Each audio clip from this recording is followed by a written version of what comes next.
I'm Victoria Gallagher. I'm a Community Organiser in Ashington, and I organise projects that the community want to get involved in. So, okay.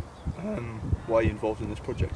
I thought it would be a brilliant opportunity for myself and other people in Ashington to go across to the other side of the world. You don't often get that. And talk about culture and people, communities, how people live, which is, I think that's what I love and what makes me tick. To me personally, precariousness probably hits me worst in the form of employment, and I'm one of the lucky ones.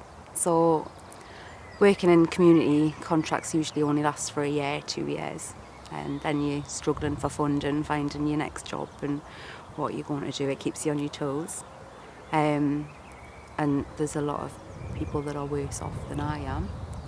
There's loads of nil-hour contracts about. Not many employers offer as much as they could or as much as they used to, and precariousness is, to me, that's when it's where it comes from the most, because people are used to falling on hard times on a regular basis and picking up the next week. It kind of like equips you to deal with circumstances as they come along, and I think communities are, especially in the northeast, communities are very much stronger because of that, and I think they deal really well with what's on the plate. Okay, I've got 4 children and my oldest is 14. I'm far too young. I was pregnant at 16, and due to that I think my family were worried about me not having as many opportunities as other young people, like other people without those circumstances, but they made up for it. So if there was ever any opportunities that did come up, then they'd do whatever they could to help us to be able to do them. I've always worked, and my mum's always been a brilliant number 1 babysitter. So with opportunities like this project, going to Australia for a month, having a mum that can just look after the little ones, you know, it's been a massive help, and without her I wouldn't have been able to do it. As I've been growing up, housing and employment, I suppose, were moved about quite a bit when we were little, and that was because of precarious circumstances. The first crash in the 80s, we lost a house to that and moved from one place to another, and it's been up and down. I've lived in Dunstan and I've lived in Darras Hall, so it's been very precarious.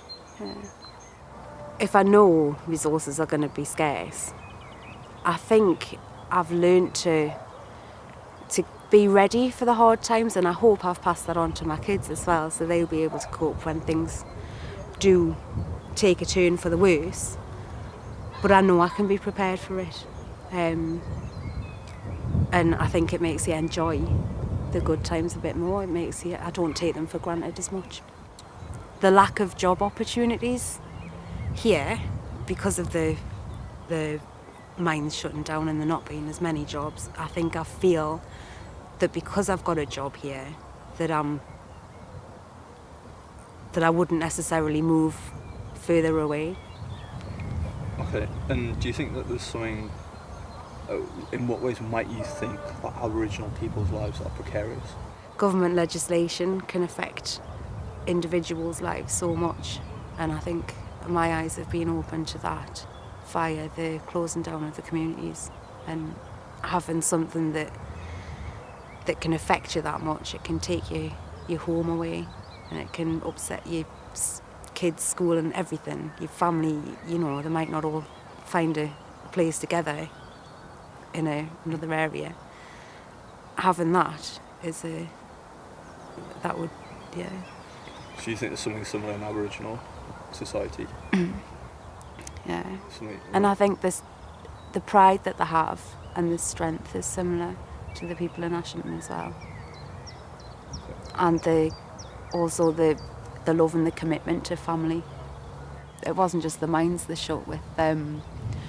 After the well, they shut the Remploy as well. So there's a big number of people with health problems in Ashington, and I reckon that's due to the mines. It's a dangerous occupation, and you've got all the chest problems and all that go with it.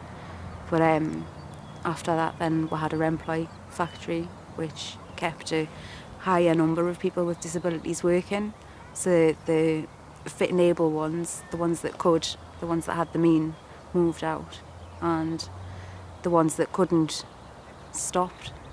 And and then they shut the Remploy factories down. So now you've got a lot of people that can't work and not the opportunities for them to try.